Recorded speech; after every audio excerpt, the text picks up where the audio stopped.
مجھے اس مدرسے میں اور اس مدرسے کے پروگرام میں دوسری مرتبہ حاضری کا شرف حاصل ہوا ہے۔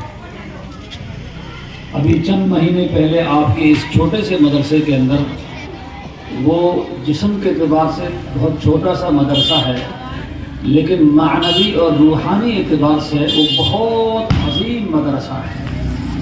ابھی جو بجٹ پیش کیا ہے تقریباً 7 لاکھ سے دائیں بائیں تھا۔ ہندوستان بھر کے اندر کئی ایسے مدارس ہیں جہاں کا بجٹ 30 لاکھ 40 لاکھ 50 لاکھ ہے، لیکن سال بھر کے اندر 2 4 10 حافظ قرآن نہیں دے پاتے ہیں۔ ہمارے محترم حضرت مولانا عمران صاحب زندہ مجدکم العالی صاحب نسبت بزرگ ہیں اور بہت اصولی آدمی ہیں، اور ان کے ساتھ میں حضرت مولانا ہردوئی، حضرت مولانا ابرار، حضرت مولانا افضل الرحمان صاحب دامت برکاتہم العالیہ کی نسبت حاصل ہے۔ اللہ والوں سے، اولیاء اللہ سے ان کا گہرا تعلق ہے۔ اس تعلق کی وجہ سے میں بھی حاضر ہو گیا۔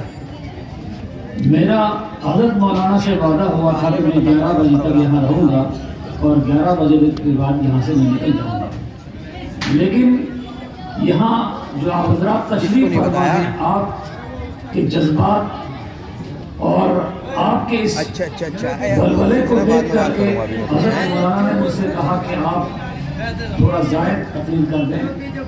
یہاں کے لوگوں نے جذبہ محسوس کیا ہے اور دین کی باتیں سننے کا ایک ماشاءاللہ ایک ہے، اللہ رب العالمین نے ایک نعمت دی ہے۔ میں بغیر کسی تمہید کے 1-2 باتیں سنا کر اپنی بات کو ختم کروں گا۔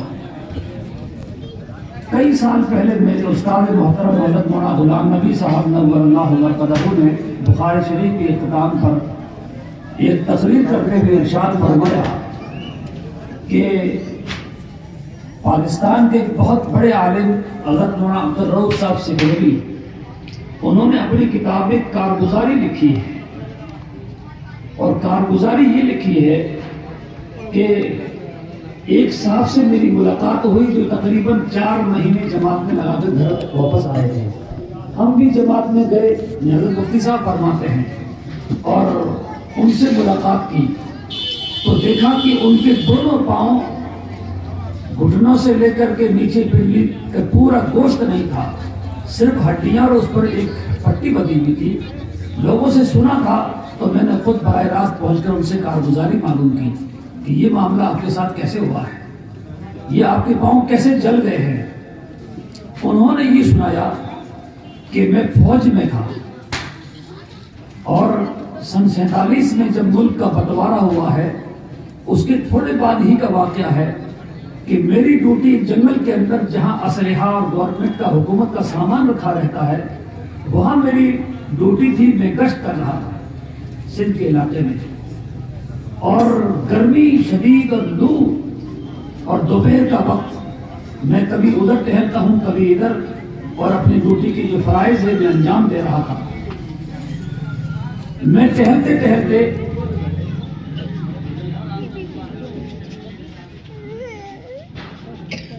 تھوڑا آگے نکلا تو وہاں پر ایک قبرستان مجھے محسوس ہوا کہ یہاں قبرستان ہے اور قبریں ہیں بہت بوسیدہ پرانی، نہ جانے کس زمانے کا یہ قبرستان ہے۔ خیر، میں قبرستان میں ٹہلنے لگا تو میں نے دیکھا کہ ایک قبر بالکل گری ہوئی ہے، بالکل وہاں زمین دود ہو چکی ہے۔ وہاں اس علاقے میں قبر کے اوپر بجائے تختوں کے پتھر کی سیڑھیاں لگاتے ہیں، تو اس کی پتھر کی سیڑھیاں، پتھر کی جو پٹیاں ہوتی وہ زمین پر ایسے نیچے گری ہوئی تھی، اور قبر بالکل صاف نظر آ رہی ہے۔ زمین سخت ہوتی اس علاقے میں، قبر بالکل محفوظ رہتی ہے۔ کہ میں نے دیکھا غور سے تو ایک انسانی ڈھانچہ اندر رکھا ہوا، پاؤں سے لے کر سر تک مکمل ایک ڈھانچہ ہے، نہ اس پر گوشت ہے، نہ بال ہے، نہ کفن، نہ کوئی کپڑا، کوئی چیز نہیں ہے، ایک بوسیدہ ڈھانچہ ہے، ہڈیاں مکمل موجود ہیں۔ تو مجھے ایسا لگا کہ یہ کسی قدیم زمانے میں کوئی کسی صاحب کا انتقال ہوا، کسی مومن کا، اور یہ یہاں پر ہے۔ میرے دل میں خیال آیا کہ ہم لوگ جمعہ کی نماز پڑھنے کے لیے مسجد جاتے ہیں، اور وہاں کبھی امام صاحب سے تقریر کرتے ہوئے یہ سنا تھا کہ انسان کے لیے، ایمان والے کے لیے سب سے پہلی منزل قبر ہے. اگر وہ منزل آسان ہو گئی تو دوسری منزلیں اور آسان سے آسان تر ہوتی چلی جائے گی، اور قبر کی منزل اگر مشکل ہو گئی تو پھر بعد والی منزلیں اور بھی مشکل ہوتی چلی جائے گی. اور قبر میں یہ عذاب بھی ہوتا ہے، یہ سب چیزیں میں نے سنی ہیں، قبر تو میرے سامنے ہے، یہ انسانی ڈھانچہ ہے. میں اکیلا انسان یہ سوچ رہا تھا، اتنے میں مجھے کوئی محسوس ہوا کہ کوئی ہڈیوں کو توڑ رہا ہے. ہڈیوں کو توڑنے اور مروڑنے کی آواز آئی. میں نے دائیں بائیں دیکھا کہ یہ آواز کہاں سے آ رہی، چٹکھٹانے کی، کوئی انسان نہیں. پھر تھوڑی دیر کے بعد میں پھر وہی ہڈیوں کے چٹکھٹانے کی اور بالکل توڑنے اور مروڑنے کی آواز آ رہی ہے. میں نے پھر دائیں بائیں مڑ کر دیکھا، کوئی انسان نہیں. ہر تھوڑی دیر کے بعد وہی آواز. تو میں نے غور کیا اس ڈھانچے پر، تو مجھے دیکھا میں نے کہ چھوٹی سی چوہیا، چھوٹے سے کیڑے کے بقدر ہے، ایک چھوٹی سی چوہیا ہے، وہ ایک کنارے پر بیٹھی ہوئی ہے، اور وہ تھوڑی دیر کے بعد میں وہ کیڑا ڈنک مارتا ہے. جیسے ہی وہ اپنا منہ لگاتا ہے ہڈی کے کسی حصے کو، ایک دم ہڈیوں کو توڑنے اور مروڑنے کی آواز آتی ہے. اب مجھے یقین ہو گیا کہ جو میں نے کبھی سنا تھا کسی عالم دین سے، احادیث کے حوالے سے، وہ بالکل صحیح بات ہے کہ قبر کے اندر مردے کو عذاب ہوتا ہے. لیکن یہ کیڑا جو عذاب دے رہا ہے اس مردے کو، اس کو مجھے مار دینا چاہیے، اور مجھے ایسا لگتا ہے یہی اس کو تکلیف دے رہا ہے. تو میرے دل میں ایک جذبہ پیدا ہوا کہ اس کیڑے کو مجھے مار دینا چاہیے. میں نے پتھر اٹھایا اس جذبے اور نیت کے ساتھ میں کہ میں زور سے ماروں گا اور فوراً کچل دوں گا. اگر بالفرض باہر آ گیا تو میں اس کو جوتے سے اس کو کچل دوں گا، مسل دوں گا اس کو. فوجی آدمی تھا، جوان، میری کہہ صحت زوردار. لیکن جیسے ہی میں نے پتھر مارا، وہ لگا یا نہیں لگا، میرے اوپر اتنی ہیبت طاری ہوئی، اتنا میں خوف زدہ ہوا کہ اللہ کی طرف سے کوئی مقررہ چیز ہے، میں نے اس کو چھیڑ دیا، کہیں ایسا نہ ہو کہ میرے اوپر اس کا کوئی اثر آئے. یوں دیکھا تو وہ کیڑا میری طرف کوچ کر رہا ہے، میری طرف بھاگ رہا ہے. اب مجھے پورا یقین ہو گیا کہ تو میرا پیچھا کر رہا ہے. پھر میں بھاگنا شروع کر دیا، دوڑتا رہا، دور چلا گیا. میں نے پیچھے مڑ کر دیکھا تو وہی رینگتا ہوا پھر تیزی کے ساتھ آ رہا ہے، اور میری طرف رخ ہے اس کا. اور میرے دل میں گھبراہٹ اور زیادہ بیٹھ گئی کہ میں نے بہت غلط کام کر دیا ہے، یہ تو اللہ کی طرف سے کوئی مخلوق ہے، میں نے چھیڑ دیا ہے. اللہ رب العالمین کبھی کبھار کسی کو دکھا دیتے ہیں، ایسے واقعات رونما ہوتے ہیں. کہتے کہ میں نے تیز دوڑ لگائی اور مجھے گھبراہٹ ہو گئی کہ اب میری خیریت نہیں ہے، آج میرا حشر کیا ہوگا مجھے معلوم نہیں ہے. دوڑتا گیا، پھر پیچھے مڑ کر دیکھا تو وہی اسی رفتار سے وہ آ رہا ہے جس رفتار سے میں بھاگتا ہوں. میں نے اور تیز رفتار دوڑ لگائی. سامنے پانی کا چھوٹا کوئی تالاب آیا، میں نے اس کے اندر چھلانگ لگائی اور میں پار کرتا ہوا پیچھے مڑ کر دیکھتا رہا کہ وہ بیٹھا ہوا اس کنارے پر اور چمک رہا، مجھے خوب نظر آ رہا ہے. میں نے اس کو مکمل پار کیا. جیسے میرے صرف پاؤں نکالنے باقی تھے اور اتنے میں اس کنارے پر اس نے ہلکا سا پانی میں ڈنک مارا ہے. 1 سیکنڈ کے اندر پورے تالاب کا پانی کھول دیا ہے، جیسے ہانڈی کے اندر کھول جاتا ہے. میرے دونوں پاؤں جل گئے اور میں نے چیخا اور چلایا اور وہیں میں گر گیا. ایسا درد جو میں نے کبھی ایسا درد کبھی اللہ نے مجھے تکلیف نہیں دی. ایسی چیخیں نکل رہی ہے، میں بے ہوش ہو گیا. پھر کیا ہوا مجھے معلوم نہیں. بعد میں لوگوں نے کارگزاری سنائی کہ آپ کا علاج کرایا گیا. جب بھی ہوش آتا تھا تو تکلیف اور شدید درد، ایسی چیخیں نکلتی، ایسا برداشت سے باہر بے ہوشی کے انجیکشن لگاتے تھے. میرے گھر والوں نے مجھے بتلایا. پھر سرکاری اسپتال کے اندر جو فوجیوں کا ہوتا مجھے اس میں داخل کیا. بہت اعلیٰ قسم کا میرا علاج ہوا. لیکن جب بھی مجھے ہوش آتا میری تکلیف میری برداشت سے باہر ہوتی، میں برداشت نہیں کر پاتا تھا. لوگوں نے مجھ سے پوچھا کیا بات ہوئی ہے. کوئی علاج کارگر نہیں ہو رہا ہے. علاج بھی اللہ کے حکم کے بغیر نہیں ہوتا ہے، کوئی دوا بھی اللہ کے حکم کے بغیر مؤثر نہیں ہوتی ہے. کہتے میں نے روتے دھوتے اپنی پوری کارگزاری سنائی. چند میرے رشتہ داروں میں سے میرے جاننے والے علماء اور گھر کے لوگ بیٹھے ہوئے تھے، انہوں نے پوری میری کارگزاری سن کر کے انہوں نے سمجھ لیا کہ من جانب اللہ عذاب ہے، یہ اللہ کی طرف سے عذاب ہے. اب اس کے لیے حل کیا کریں؟ تو فرمایا، انہوں نے فیصلہ کیا کہ مجھ سے کہا کہ آپ 2 رکعت نماز پڑھ، جس طرح بھی ہو سکتا برداشت کر کے 2 رکعت نماز پڑھیں، اشارے کے ساتھ پڑھیں اور اللہ کے سامنے توبہ کریں، آپ روئے اللہ کے سامنے، اور جو آنکھوں میں آنسو آئے وہ آنسو اس پر لگائیں، آپ کو سکون تبھی ملے گا، یہ توبہ کے بغیر بات نہیں بنے گی۔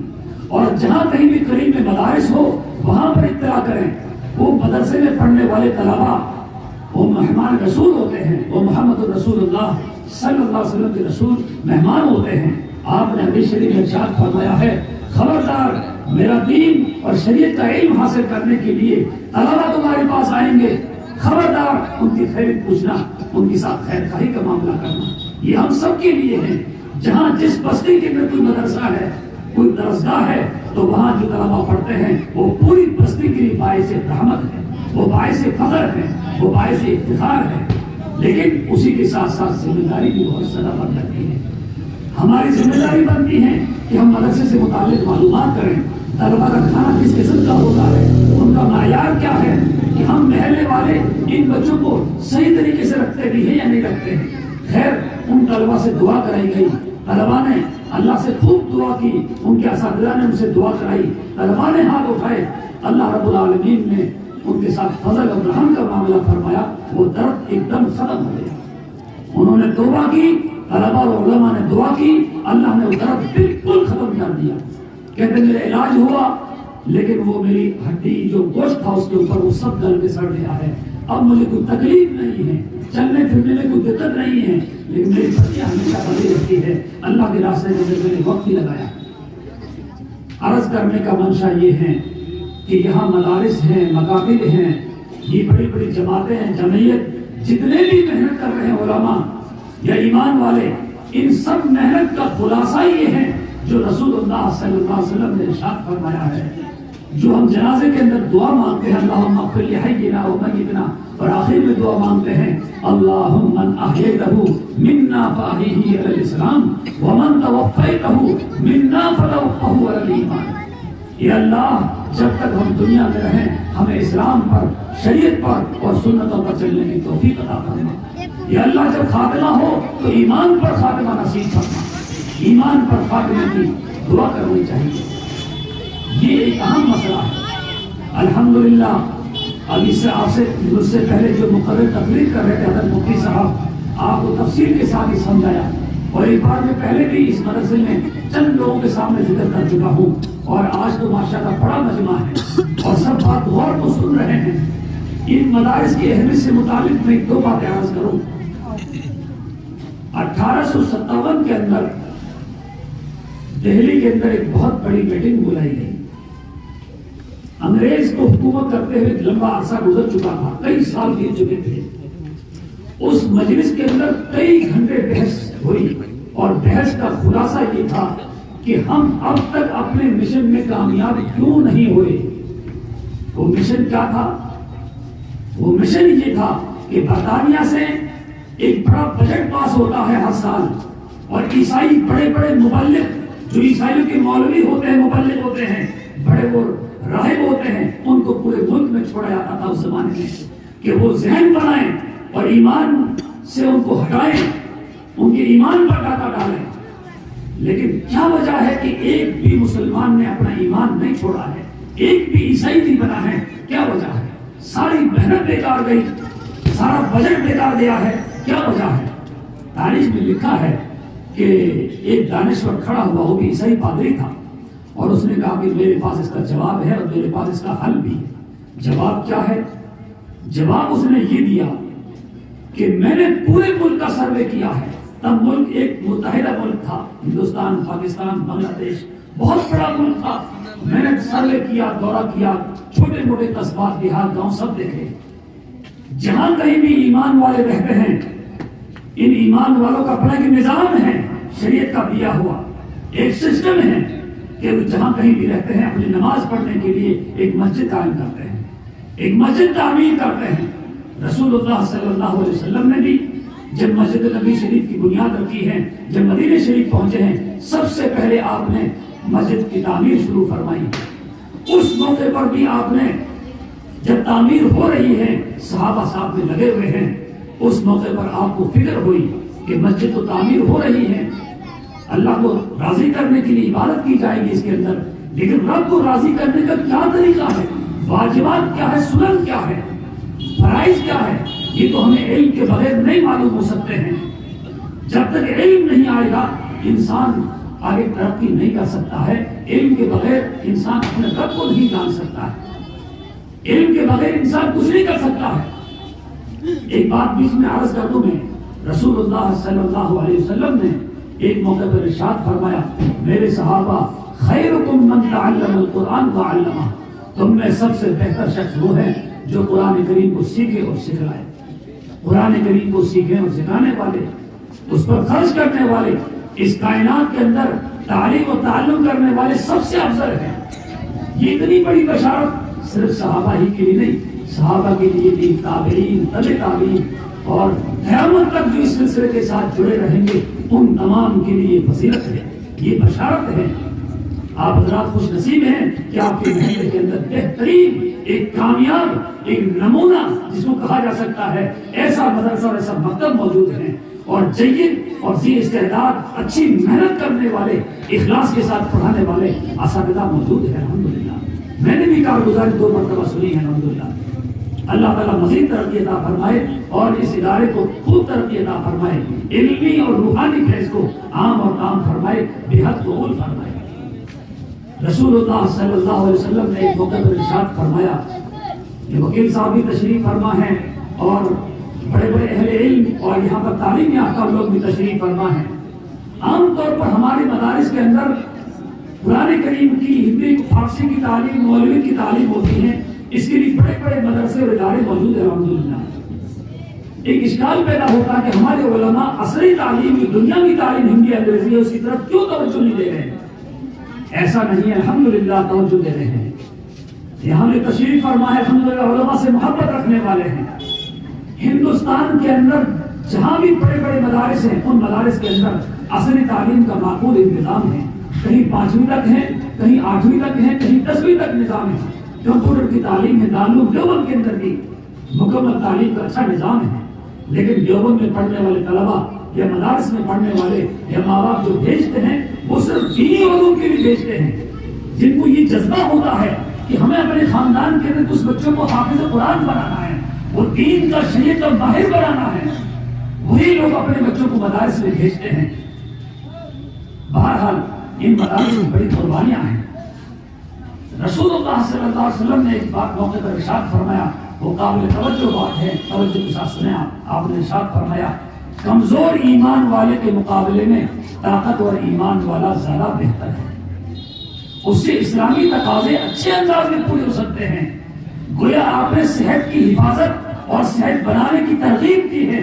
انسان جو صحت مند تندرست ہوتا ہے وہ ایمان والا اچھا ہے، اس بیمار کے مقابلے میں وہ دوسروں کے کام آ سکتا ہے۔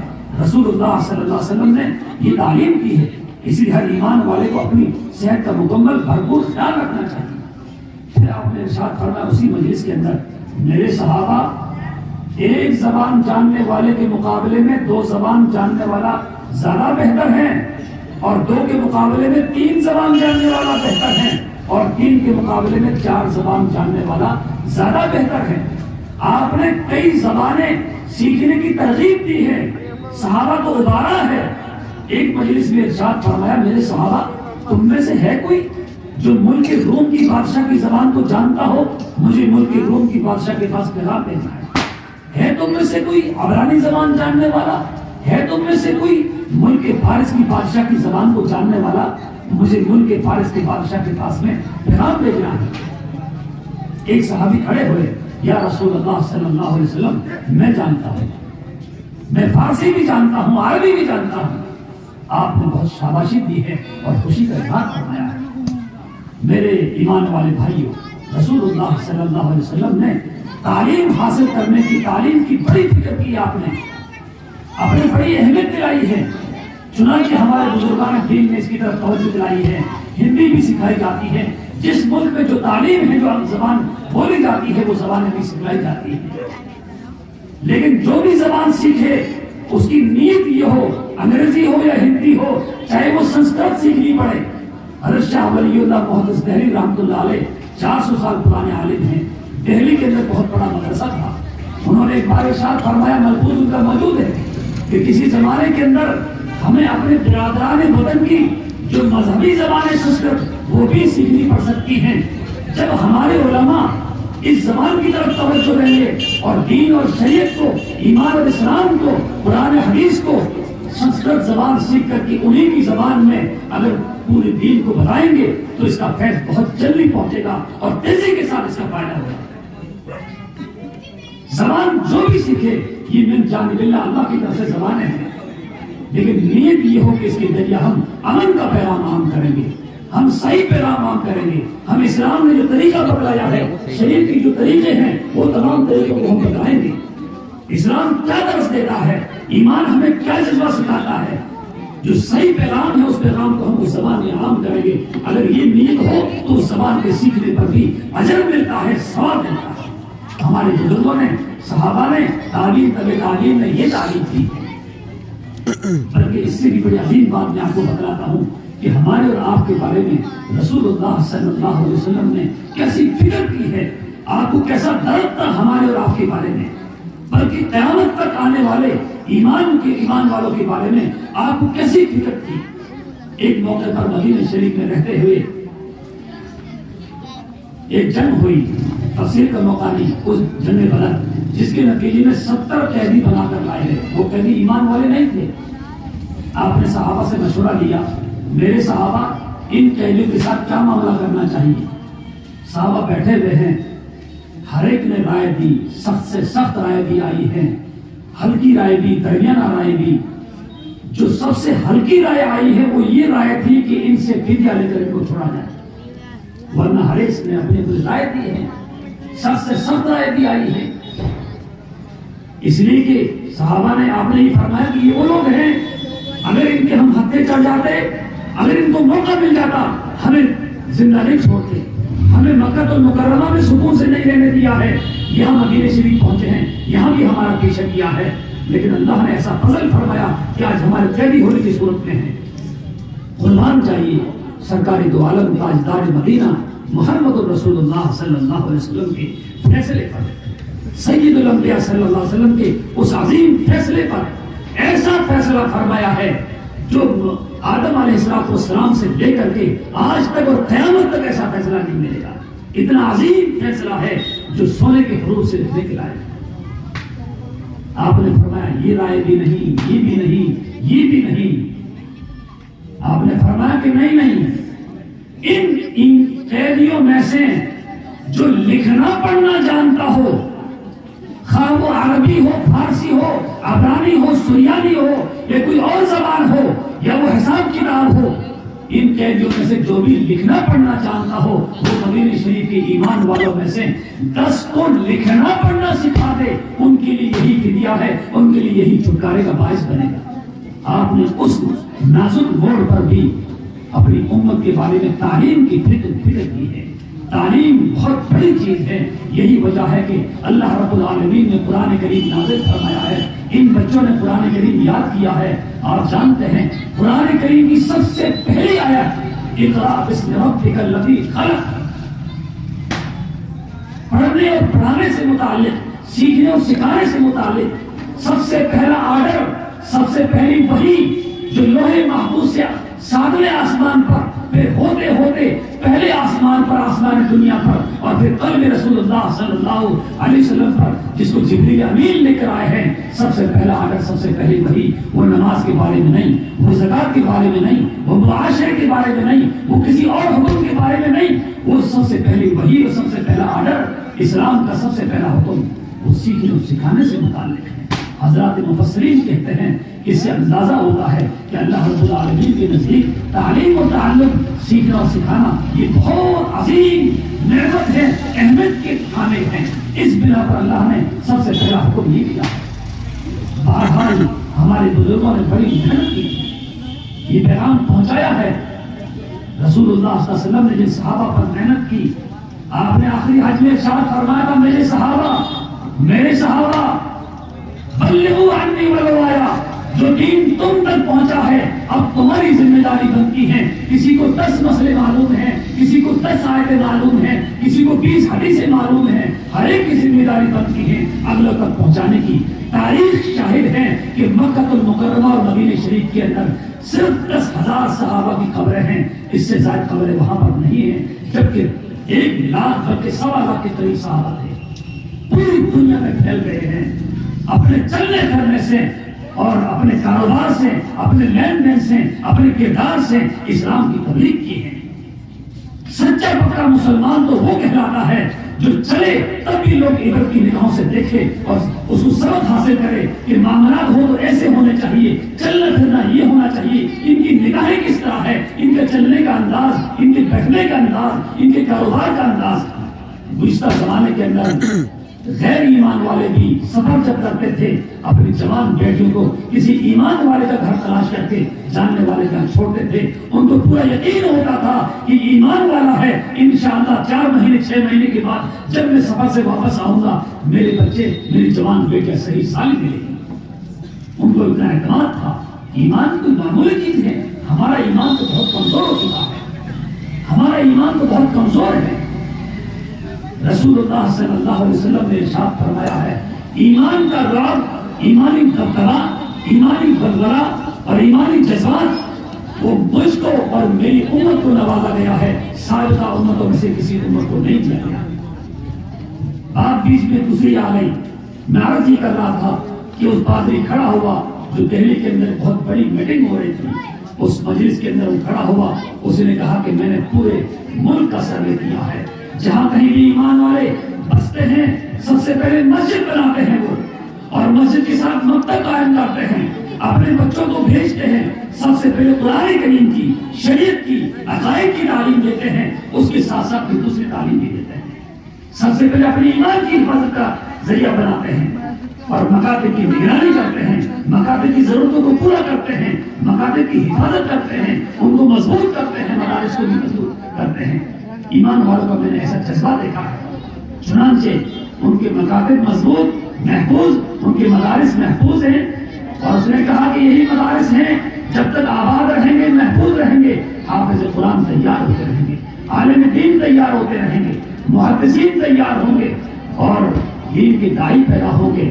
اور ان کا نظام ہے جمعے کے دن سب جمع ہوتے ہیں، مسجدوں میں نماز پڑھتے ہیں جماعت کے ساتھ میں، محلے کی مسجد میں، لیکن جمعے کا دن آتا ہے تو بڑی مسجد کے اندر جمعہ پڑھتے ہیں، اور سال بھر میں عید کی نماز کئی ایک ساتھ اکٹھے ہو کر پڑھتے ہیں، اور پورا ان کا اجتماع ہوتا ہے۔ ہر جمعے کو، ہر ہفتے میں ان کو ایمان کی باتیں سمجھائی جاتی ہیں، ایمان ان کے سامنے بتایا جاتا ہے، اور اس کی بنا پر ان کا ایمان تازہ رہتا ہے، زندہ رہتا ہے۔ کوئی بھی ان کے ایمان پر ڈاکہ ڈال نہیں سکتا ہے، چاہے جتنا بجٹ خرچ کرتے ہیں، چاہے جو کوشش کر لیں، لیکن کامیاب نہیں ہو سکتے۔ اس سے پوچھا مجلس کے لوگوں نے، پھر اس کا حل کیا ہے؟ حل بتائیے آپ، جب سروے آپ نے پیش کر دیا ہے، اس نے کہا کہ حل یہی ہے، یہ کارخانے اور یہ فیکٹریاں جہاں سے یہ حفاظ اور عالم مفتی تیار ہوتے ہیں، یہ بند کرنے پڑیں گے۔ جب مال بننا بند ہو جائے گا تو ان کی مسجدوں میں اچھے عالم بھی ملیں گے، جاہل اناڑی آدمی لوگ نماز پڑھائیں گے، ان کو مسئلہ معلوم نہیں ہوگا، وہ کچھ بھی مسئلہ بتائیں گے، جاہل مفتی پیدا ہو جائیں گے، بالکل ان پڑھ لوگ ہو جائیں گے، تو پھر رفتہ رفتہ رفتہ رفتہ ان کا ایمان کمزور ہو جائے گا، پھر ان کے ایمان پر ڈاکہ ڈالنا آسان ہو جائے گا۔ تاریخ میں لکھا ہے، تفسیر کا موقع نہیں، دہلی کے اندر 4000 سے زائد مدرسے تھے، تمام کو ختم کیا، صرف 2-3 مدرسے باقی رہ گئے۔ دہلی کی چاندنی چوک سے لے کر لاہور کی جامع مسجد تک کوئی درخت ایسا نہیں تھا جس درخت کے اوپر کسی حافظ کی یا عالم کی یا مفتی کی لاش نہ لٹکی بھی ہو، نہ معلق ہو۔ منشا یہ تھا لوگ گھبرا جائیں، اپنے بچوں کو دین نہ سکھائیں، اپنے بچوں کو عالم نہ بنائیں، یہ ان کا منشا تھا۔ لیکن قربان جائیے، مولانا محمد قاسم نانوتوی رحمۃ اللہ علیہ، مولانا رشید احمد گنگوہی رحمۃ اللہ علیہ، چند گنے چنے علماء تھے، انہوں نے دارالعلوم دیوبند کی بنیاد رکھی، ایک تحریک چلائی، ایمان والوں کی حفاظت کیسے ہوئی ایمان کی، اس کے بارے میں فکر کی ہمارے بزرگوں نے، اور مدارس قائم کیے، مکاتب دوبارہ پھر قائم کیے، ورنہ انگریز نے تو جہاں جہاں چھوٹے بڑے مکاتب مدرسے تھے، حافظ جی کے سامنے قرآن شریف اور سپارے اور قاعدے لے کر اس میں آگ لگا دی، جہاں جہاں پہنچے وہ 3 لاکھ قرآن کریم کے نسخوں میں اس زمانے میں آگ لگائی گئی، جو آن ریکارڈ لکھا ہوا ہے تاریخ میں۔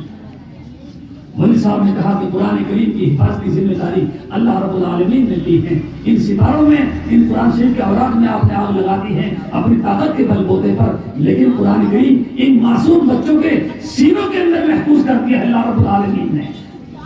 ایک زبر زیر پیش کے اندر، ایک نقطے کے اندر بھی کبھی نہ فرق ہوا ہے نہ کبھی ہو سکتا ہے. قرآن کریم آج تک دنیا کے اندر بڑی بڑی طاقتیں آئی ہیں، اس کی ایک آیت کو نہیں مٹا سکتے ہیں، زبر زیر کا فرق نہیں کر سکتے ہیں. قرآن کریم کی حفاظت کی ذمہ داری رب الجلال نے خود لی ہے. اِنَّا نَحْنُ نَزَّلْنَا الذِّكْرَ وَإِنَّا لَهُ لَحَافِظُونَ. ہمارے بزرگوں نے محنت کی، ایسی محنت کی ہے الحمدللہ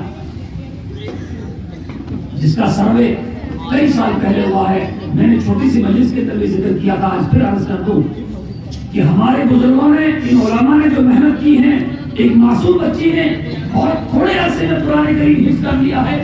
یہ چھوٹے چھوٹے معصوم بچے انہوں نے قرآن کریم یاد کر لیا ہے. قرآن کریم تو معجزہ ہے، ایک عظیم معجزہ ہے. ایک مجھے استاد نے مجھے بتایا کہ قرآن کریم وہاں دیوبند کے پاس ایک مدرسہ ہے کاغل ہیری، ایک طالب علم عبد المجید نام تھا اس کا، میزان کی گردان فعلا کی یہ علماء جانتے ہیں. وہ طالب علم اگر 1 گھنٹے میں آ کر سکتا جتنا بھی غبی ہو، پورا سال گزر گیا عبد المجید کو وہ گردان یاد نہیں ہوئی، لیکن قرآن کریم ایسا پختہ یاد تھا، کہیں اٹک پھٹک نہیں، کہیں زبر زیر کا فرق کبھی نہیں ہوتا تھا. بہترین حافظ دنیا کے اندر تو ایک سے ایک گزرے ہیں. حضرت مولانا تقی عثمانی صاحب دامت برکاتہ العالیہ نے ایک واقعہ لکھا ہے راشے کے اندر، میں ذکر کروں، آپ توجہ سے سنیں. وہ فرماتے ہیں کہ عبداللہ ابن مبارک رحمہ اللہ بڑے محدث گزرے ہیں. انہوں نے ایک مرتبہ، یہ تابعین میں سے ہیں، ایک مرتبہ سفر کیا اور اپنی اونٹنی پر سفر کر کے جا رہے ہیں. ریگستان ہے، جنگل ہے بالکل. اس سفر میں دیکھا کہ ایک ریگستان میں کہیں پر چٹیل میدان نظر آیا، وہاں پر ایک کوئی عورت بیٹھی ہوئی ہے، کوئی انسان پاس نہیں ہے. عبداللہ ابن مبارک کہتے ہیں کہ میں نے سفر کر کے قریب پہنچا اور قریب سے دیکھا تو بوڑھی عورت ہے اور اونی لباس پہنا ہوا ہے، اونی چادر اوڑھ رکھی ہوئی ہے. یا اللہ، یہ بوڑھی عورت یہاں کیوں بیٹھی ہوئی ہے؟ کیا وجہ ہے؟ سننے کا واقعہ ہے، بڑا سبق اس کے اندر ہے. عبداللہ ابن مبارک فرماتے ہیں کہ میں نے اس خاتون سے سلام کیا قریب جا کر، السلام علیکم ورحمۃ اللہ وبرکاتہ. اس خاتون نے جواب میں کہا سلام قولا من رب الرحیم. یعنی قرآن کریم کی سورہ یاسین کی آیت پڑھی، سلام قولا من رب الرحیم، رب الرحیم کی طرف سے تمہارے اوپر بھی سلام ہو، سلامتی ہو. میں نے ایسا جواب تو پہلی بار سنا. میں نے پھر برجستہ پوچھا، میں سمجھ گیا اسلام کا جواب دیا ہے. میں نے پوچھا کہ اماں آپ یہاں پر کیوں بیٹھی ہوئی ہیں، کیا بات ہے؟ اس نے قرآن کریم کی چھوٹی سی آیت پڑھ کر میرا جواب دیا. کہنے لگی من یضلل اللہ فلا ہادی لہ. میں سمجھ گیا یہ کہنا چاہتی ہے کہ میں راستے سے بھٹک چکی ہوں. اس آیت کے اندر راستے سے بھٹکنے کا ذکر آیا ہے. عبداللہ ابن مبارک کہتے ہیں کہ میں نے اس کے خاتون سے پوچھا کہ اماں یہاں کب سے بیٹھی ہوئی ہو؟ اس خاتون نے کہا مجھے 3 دن ہو چکے ہیں. لیکن قرآن کریم کی آیت پڑھی، چھوٹا سا ٹکڑا، ثلاث لیال سویہ، 3 راتیں گزر چکی ہے. عبداللہ ابن مبارک کہتے ہیں مجھے بڑی حیرت ہوئی. ایک بات دوشی ہے،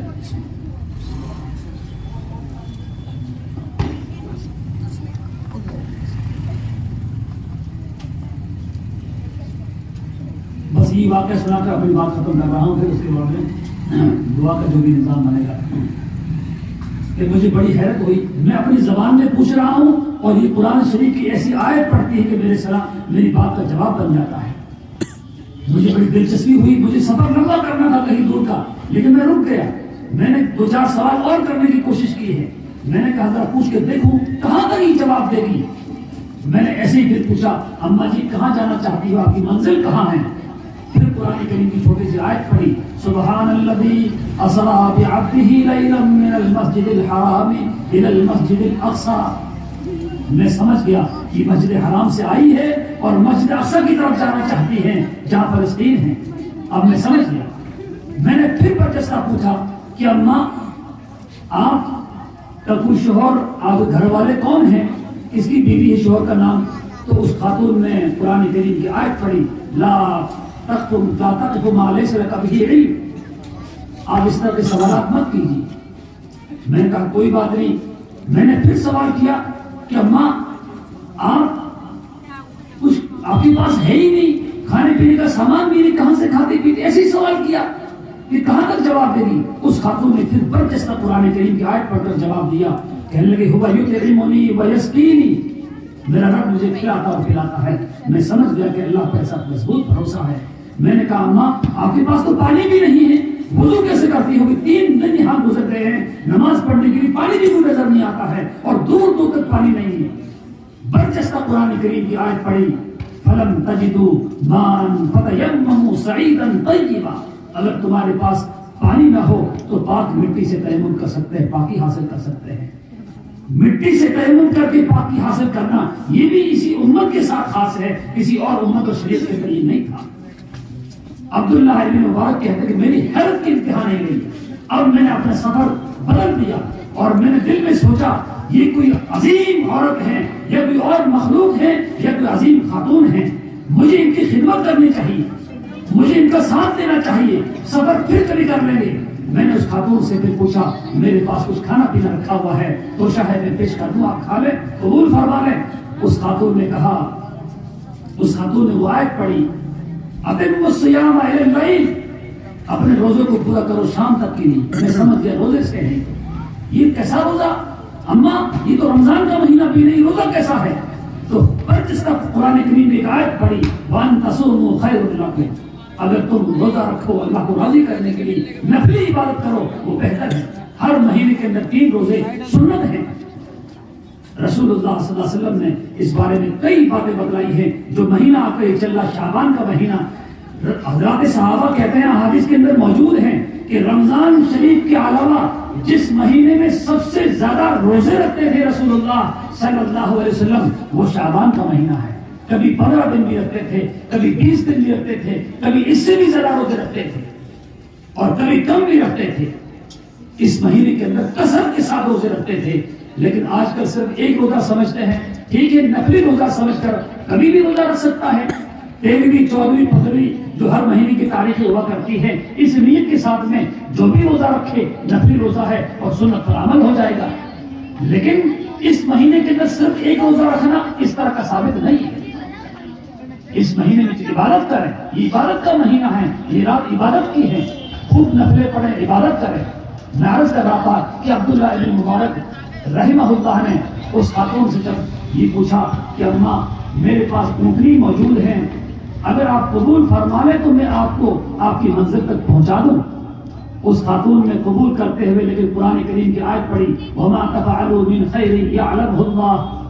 میں سمجھ گیا اس خاتون نے میری اس دعوت کو قبول فرما لیا ہے۔ میں جلدی سے بھاگا، جہاں میری اونٹنی بندھی بھی تھی اپنی اونٹنی کو لے کر آیا اور سامنے میں نے پیش کر دیا، اونٹنی کو بیٹھا دیا۔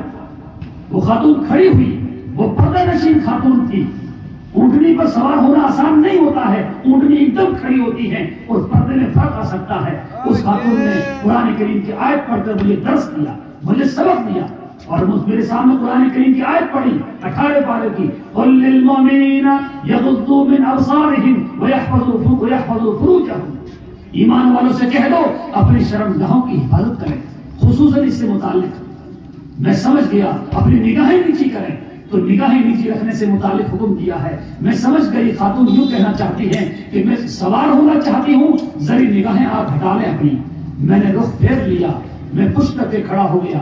یہ خاتون سوار ہونے لگی، بوڑھی تھی اور کمزور تھی، اونٹنی ایک دم کھڑی ہوئی، یہ نیچے گر گئی، ان کو چوٹ بھی آئی، خراش بھی لگی، کپڑے پھٹے۔ میں بھاگ کر آیا، میں نے سنبھالا اور میں نے دل میں سوچا اس عظیم اللہ کی نیک بندی کو میری وجہ سے تکلیف ہو گئی، یہ بیچاری وہاں سے گر گئی ہے، اس کو چوٹ لگی ہے، یہ میری وجہ سے ہوا ہے۔ میں بہت شرمندہ ہوا۔ اس خاتون نے میرے چہرے کو دیکھ کر کہا، ما اصابکم من مصیبت فبما کسبت ایدیکم من اللہ، یہ جو کچھ بھی ہوا میرے ساتھ یہ اللہ کی طرف سے مقدر تھا، آپ کا اس میں کوئی دخل نہیں ہے۔ مجھے تسلی دی۔ اب اس خاتون میں سوار ہو گئی۔ میں نے کہا ذرا اماں جی رک جاؤ، میں اونٹ کو ذرا سنبھالتا ہوں۔ تو سنبھالا میں نے اس کو اچھی طرح سے باندھا تو اس نے آیت پڑھی ففہمناہا من سلیمان. آپ نے شاندار تدبیر اختیار کی ہے میرے سوار ہونے سے پہلے کہ ان کو پاؤں کو باندھ دیا ہے, میں صحیح سے بیٹھ گئی, پھر ان کی رسی کو کھولا اپنے پاؤں کی, اب کھڑی ہوگی اٹھنی. اس نے وہ آیت پڑھی جو انسان سبق کے ٹائم پڑھتا ہے, سبحان الذی سخر لنا ھذا وما كنا له مقرنین وانا الی ربنا لمنقلبون.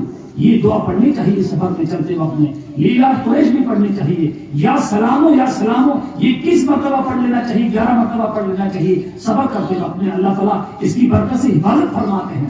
قرآن کریم کی آیت بیچ میں مجھے یاد آ رہی ہے, عبداللہ ابن عباس رضی اللہ عنہ کے حوالے سے غالباً کتابوں کے اندر یہ محفوظ ہے کہ اگر کوئی آدمی سفر میں ہو, کشتی پر ہو یا کوئی اور سواری پر ہو, وَمَا قَدَرُ اللَّهَ حَقَّ قَدْرِهِ وَالْأَرْضُ جَمِيعًا قَبْضَتُهُ يَوْمَ الْقِيَامَةِ وَالسَّمَاوَاتُ مَطْوِيَّاتٌ بِيَمِينِهِ.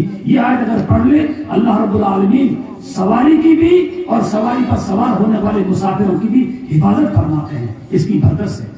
اہل علم پڑھتے ہیں سفر کے اندر. بہرحال عبداللہ بن مبارک کہتے ہیں میری خوشی کی انتہا نہیں, اتنے میں نے سوالات کیے, ہر سوال کا جواب قرآن شریف کی آیت پڑھ کر دیا ہے, ایک لفظ بھی اس کے علاوہ نہیں بولا ہے. میری حیرت کی انتہا نہیں.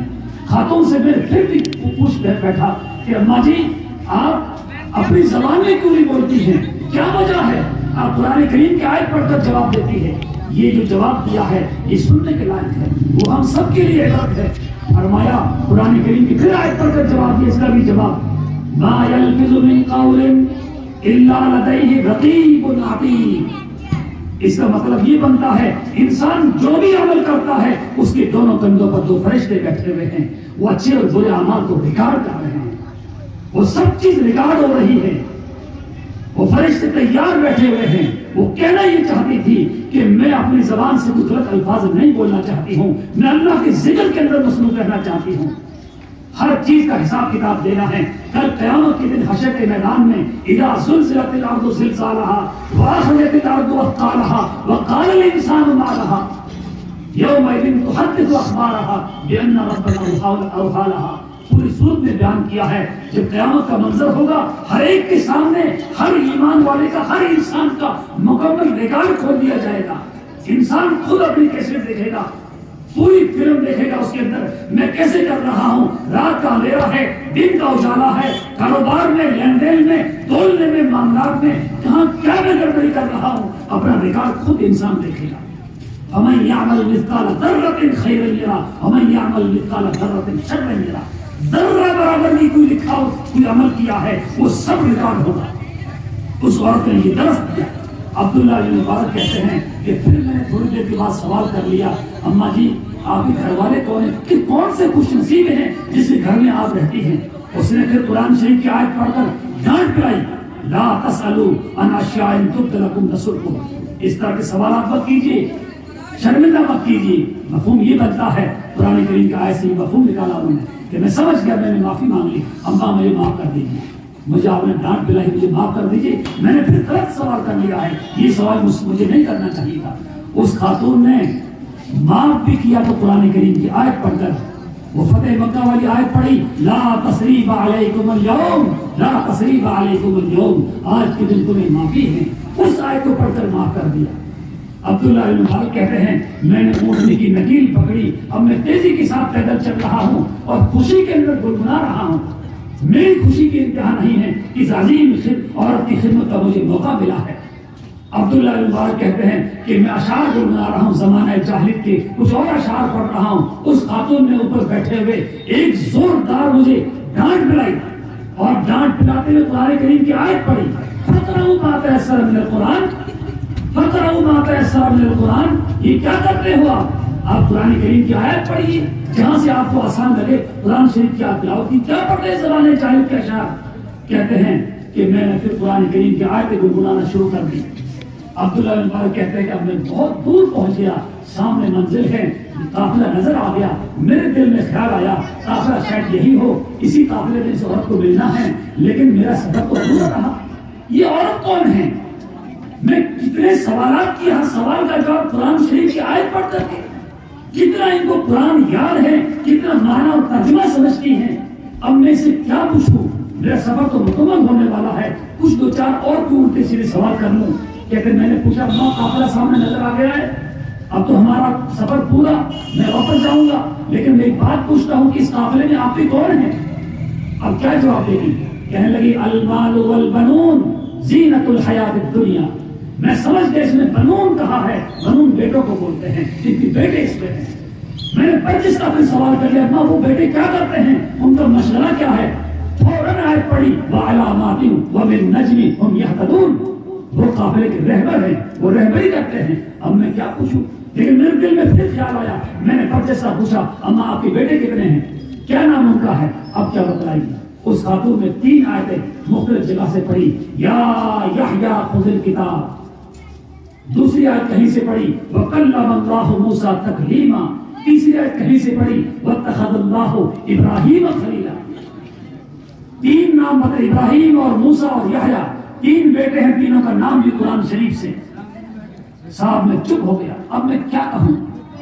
میں نے آواز دی ان کے بیٹوں کو، 3 جوان بیٹے بھاگتے ہوئے آئے اور اپنی والدہ کو دیکھ کر بے حد خوش ہو گئے، بڑے خوبصورت جوان، اور اپنی والدہ کو نیچے اتارا اور ان کی والدہ نے پیشانی پر بوسہ دیا، اور اس کی والدہ نے ایک آیت پڑھی ان تینوں بیٹوں کے سامنے فَبَعَثُوا أَحَدَكُم مِّن وَلَدِكُمْ هَٰذِهِ إِلَى الْمَدِينَةِ فَلْيَنظُرْ أَيُّهَا أَزْكَىٰ طَعَامًا فَلْيَأْتِكُم بِرِزْقٍ مِّنْهُ۔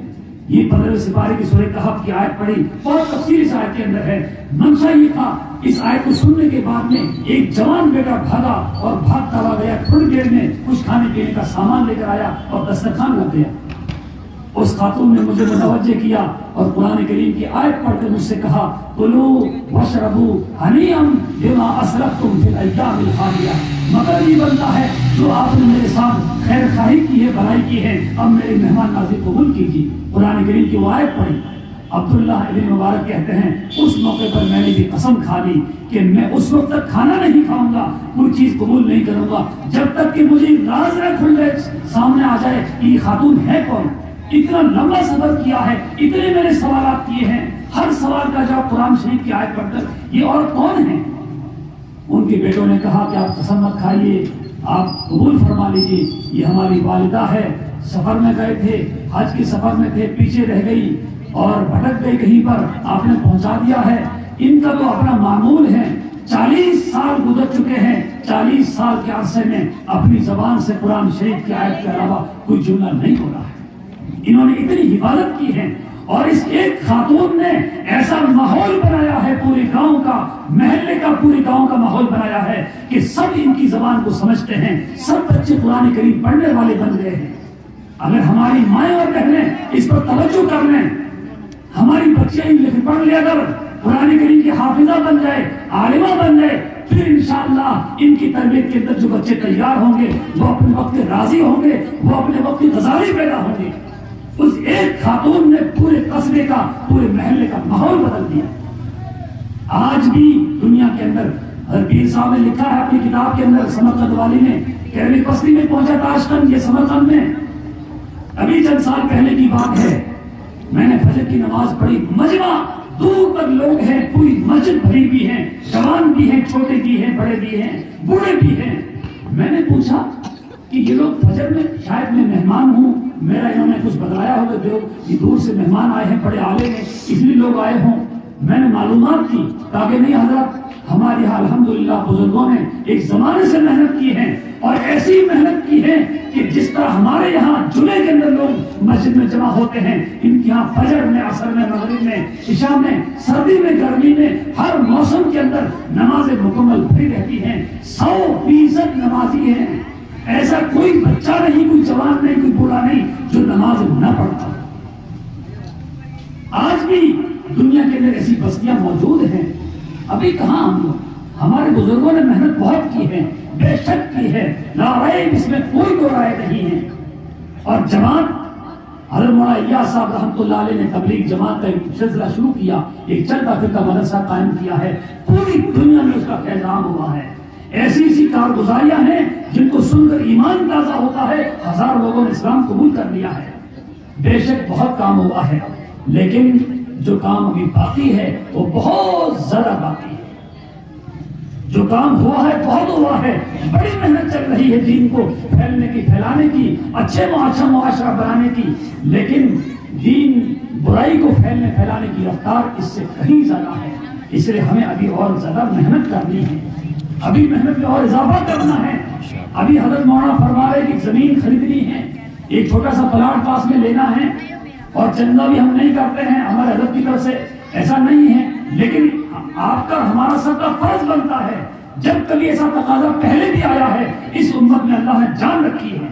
علماء کے ساتھ ساتھ لبیک کہا ہے, دعوت پر پیغام پر لبیک کہا ہے, کندھے سے کندھا ملا کر ساتھ دیا ہے, سب نے ساتھ دیا ہے. اس امت میں اللہ رب العالمین نے بڑی جان رکھی ہے. لاک ڈاؤن کے زمانے کے اندر جب کہاں سے لوگ بمبئی سے نہ جانے کہاں سے اپنے گھروں کی طرف لوٹ رہے تھے, ریلے نکل رہے تھے, وہ یوں پوچھتے ہوئے جا رہے تھے کہ ہمیں اپنے بہار جانا, اپنے علاقے میں جانا ہے, 100 کلومیٹر ہے, 200 کلومیٹر ہے, بیچ میں وہ ہمیں راستہ بتلاؤ جس راستے پر مسلمانوں کی بستیاں ہو, جن راستوں پر مسلمان آباد رہتے ہو, ہمیں وہ راستہ بتلاؤ. پوچھنے پر بتایا انہوں نے کہ اس لیے کہ مسلمان جہاں بھی ہیں وہ اپنا کھانا پکا کر کے انہوں نے اپنے خزانے لٹا دیے ہیں. جو کچھ گھر میں تھا لے کر کھڑے ہو گئے ہیں. جو بھی مسافر گزر رہا ہے, جو بھی انسان گزر رہا ہے, کھلا رہے ہیں, پلا رہے ہیں, شربت ہے, پانی ہے, خدمت کر رہے ہیں. اور دوسرے لوگوں میں یہ جذبہ نہیں ہے, یہ ایمان والوں میں جذبہ اللہ نے رکھا ہے. اس لیے آپ کے لیے کوئی مشکل نہیں ہے. اگر آپ کے یہاں کے مولانا صاحب نے یہ پیغام دیا ہے, یہ آپ کو بات بتلائی کہ تقاضا ہے, ضرور دیں. آپ میں سے ہر ایک کو ذمہ داری سمجھ کر کے جس کو اللہ نے دیا ہے کھڑے ہو کر کے اپنا نام لکھوانا چاہیے کہ میری طرف سے اتنے پیسے ہیں, میری طرف سے اتنے پیسے ہیں. اللہ رب العالمین جس کے پیسے لگ جائیں گے انشاءاللہ وہ کامیاب ہیں. ہم دنیا سے جا چکے ہوں گے. اچھا جی مولانا صاحب آپ کی طرف سے اجازت تو نہیں ہے مجھے انہوں نے چندے کے لیے منع کیا تھا, لیکن آپ حضرات اپنے من سے خوشی سے جب دے رہے ہیں اللہ رب العالمین قبول فرمائے. یہ 10,000 روپے حضرت مولانا دیے, اللہ رب العالمین قبول فرمائے. اس نیت کے ساتھ, اس جذبے کے ساتھ آپ دیں کہ اللہ یہ مدرسے میں پلاٹ کے لیے, مدرسے کے لیے ہم خرچ کر رہے ہیں, ہماری نسلوں کے اندر بھی دین کے داعی پیدا فرما, یا اللہ حافظ قرآن پیدا فرما, یا اللہ عالم دین پیدا فرما. اس نیت کے ساتھ آپ جذبے کے ساتھ پیسہ لیں. جس کو اللہ نے دیا ہو, 10 روپیہ ہو, 1000 روپیہ ہو, جزاک اللہ. یا اللہ جو لوگ یہ دے رہے ہیں, یا اللہ تو ان کو دیکھ رہا ہے. اس مبارک رات کے اندر یہ میرے نیک بندے بیٹھے ہوئے ہیں, اس مجلس کے اندر علماء بھی تشریف فرما ہیں, بڑے بڑے محدث یہاں بیٹھے ہوئے ہیں, مسافر بھی موجود ہیں. یا اللہ معصوم طلباء ہے, طالبات ہیں,